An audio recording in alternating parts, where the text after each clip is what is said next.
Good morning students, this is your science class. Please make sure that before watching the video, you should have written the notes in your notebooks and they should be open in front of you so that you can relate with what is going on the board and understand the topic clearly. Good morning students, I welcome you all to class 9th. So this is your science class. In this year, you will be studying science in 3 parts. The first part is biology, second one is chemistry, and the third one is physics. Your biology part starts from chapter number 5. So this is what we are going to start today. Today we are going to start with chapter number 5, the fundamental unit of life. The fundamental unit of life. So, can you tell me what is the fundamental unit of life? In class 8, you have already studied structure and function of cell. So, we are going to start this chapter with the definition of cell. What is the definition of cell? A cell is the fundamental and structural unit of life. It is also the smallest unit of life. So, first of all, cell is the smallest unit of life and it is also called the structural and functional unit of life.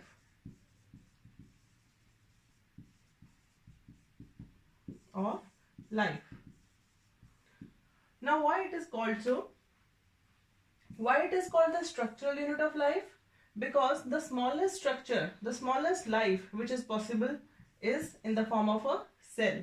And why it is called the functional unit of life? It is called functional unit because it performs the basic functions. For example, nutrition, respiration, excretion, digestion, and even reproduction. All these functions are performed at a very basic level, that is cell. That is why cell is called the structural as well as the functional unit of life. Now, how the cell was discovered? The discovery of a cell was a very simple one, but a very remarkable one in the history of science.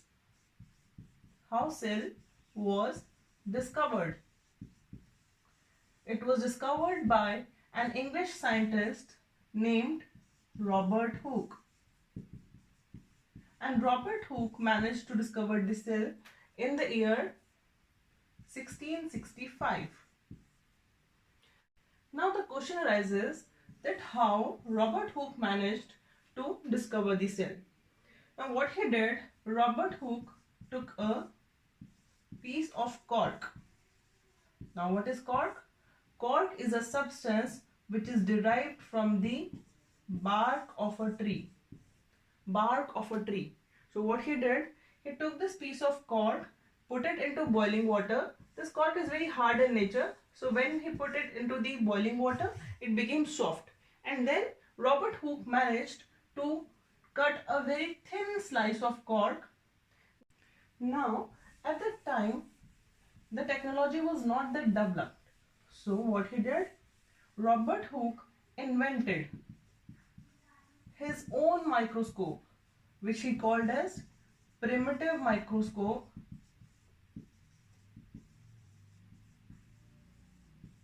and observed that thin slice of cork under this microscope.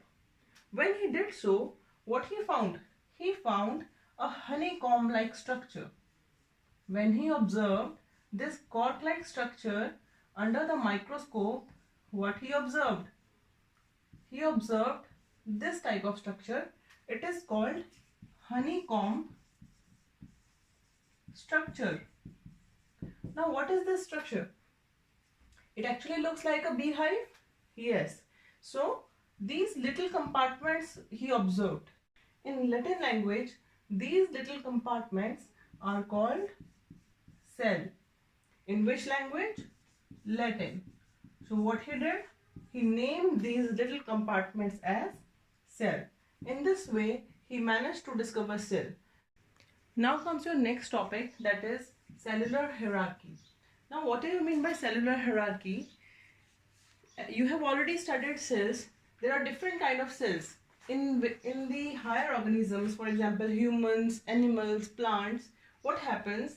Each cell is given a specific function.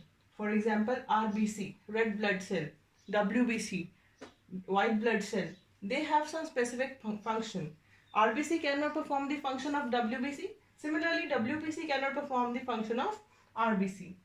When such cells combine together, they form a tissue. When similarly working functioning cells, when they combine together, they form a tissue. For example, when muscle cells come together, they form muscular tissue. When neurons or nerve cells come together, they form nervous tissue.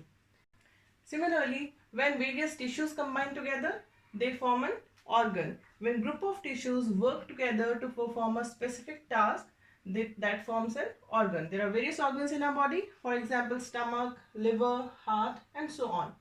Similarly, when a group of organs work together to perform a specific task, it forms organ system. For example, stomach, intestine, esophagus, they all combine together to form the digestive system.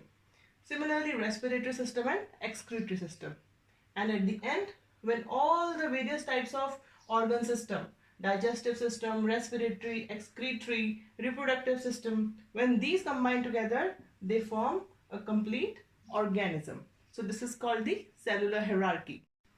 Now as you can look over here, all the organisms in the world, they are of two types, unicellular and multicellular. What do you mean by unicellular organisms? These are those organisms whose body is made up of only one cell. That is, they have only single-celled body. They are also called single-cell organisms. For example, amoeba and bacteria. But what does it mean? It means only one cell performs all the functions. That is excretion, nutrition, reproduction, respiration, digestion. All these functions are performed by a single cell in these organisms. But in multicellular organisms, their body is made up of millions and trillions of cells. It means they are having cells which perform different functions. For example, animals, humans, plants, fungi, birds, insects. In all of these organisms, we have seen that there are different organs or different type of cells to perform different function. For example, the cells of stomach, they perform digestion. The cells of intestine, they perform absorption. The cells of brain, or we can say the nervous tissue, what does they do? They transmit the signal. Similarly, the shape and the size of the cell depends upon the function it is performing. So we can say that as in organisms, there are different organs to perform different functions. In a cell, there are different organelles to perform different functions. These are also called cell organelles. Now let us study about the cell structure. In cell structure, you will see that a basic cell, a very simple cell, consists of these three parts. The first one is plasma membrane, then nucleus, and then cytoplasm. These are the three basic parts which are found in each and every cell, irrespective of what function it is performing. Now the first part which we are going to study is the plasma membrane. Plasma membrane is the outermost covering of the cell which protects the inner contents of the cell from the outer environment. I will repeat the definition. It is the outermost covering of the cell that separates the content of the cell from the external environment. Now what does it do? What is its function? One is it separates the inside and outside environment. Second is it helps in the transfer of material from outside to inside and from inside to outside. It only allows some material to pass through it and inhibits the other materials to pass through it. That is why it is called semi-permeable membrane, or you can also call it selectively permeable membrane. Selectively permeable membrane, because it allows only few materials to pass across it and does not allow the other materials to cross. Now, very important thing, this plasma membrane is made up of two type of materials, that is proteins and lipids. This plasma membrane is made up of proteins and lipids. We are not going to study the detailed structure of plasma membrane, that we will do in the next class. Now comes the next very important part, that is the nucleus. Nucleus.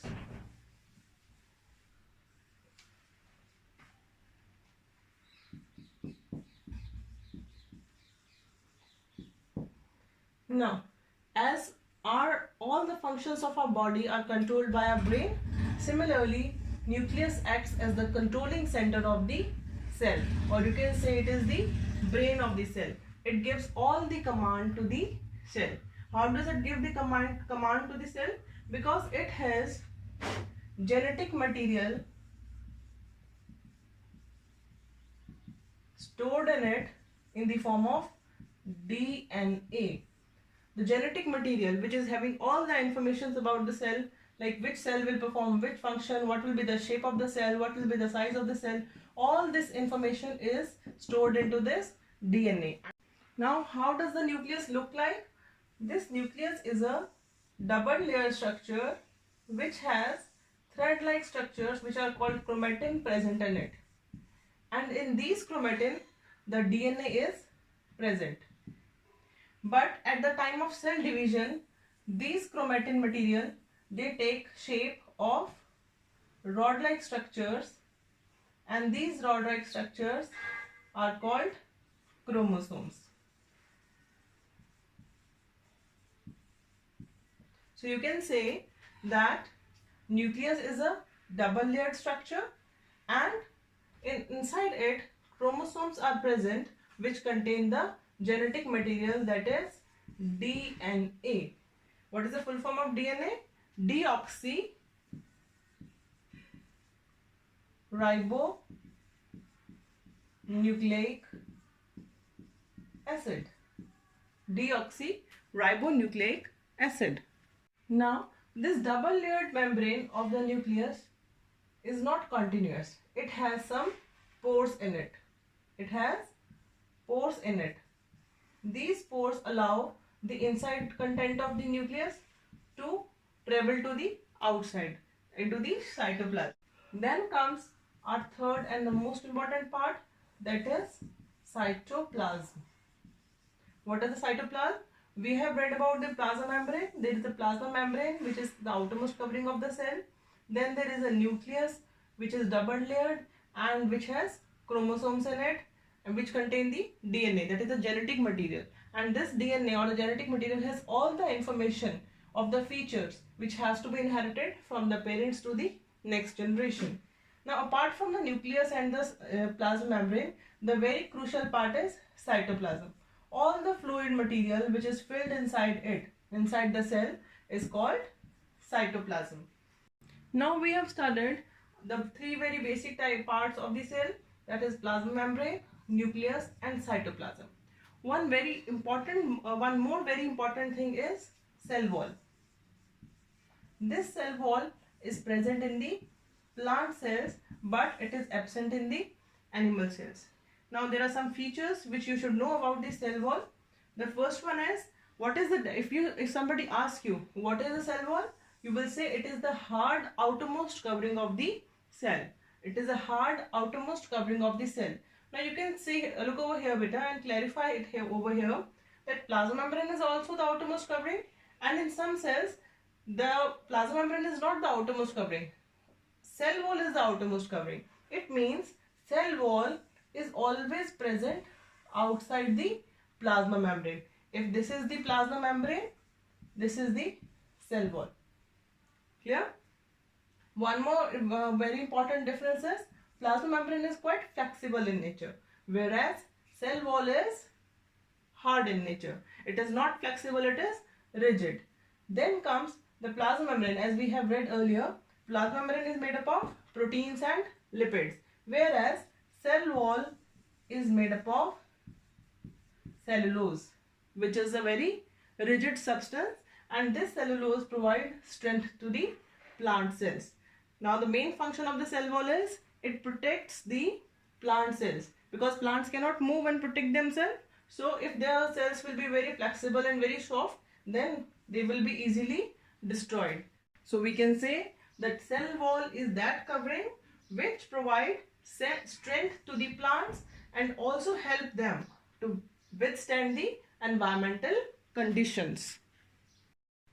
Now, apart from these four parts, that is plasma membrane, nucleus, cytoplasm and cell wall, there are few other structures which are present inside the cell, and these are called, yes, cell organelles.